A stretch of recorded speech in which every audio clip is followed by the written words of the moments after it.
how to turn on save video option on TikTok. Hey everyone, welcome back to the channel. In today's video, I'm going to show you how to enable the save video feature on TikTok so other users can download and share your videos.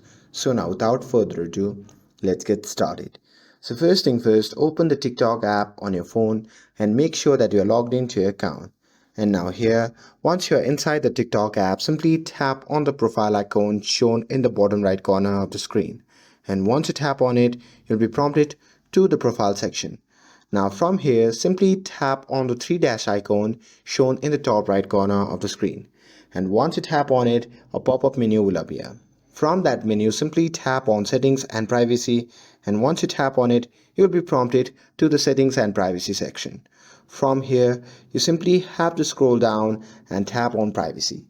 And now here, under the privacy, simply scroll down and there you can see the option labeled as downloads. So simply tap on that. And now here, under the downloads, as you can already see, I have already enabled the video downloads. But if you have disabled it, just toggle on that option and that's it. That's how you can turn on save video option on TikTok. With this, if you found this video helpful, then don't forget to like, share and subscribe to get updated for more videos. Thanks for watching and I'll see you in the next video.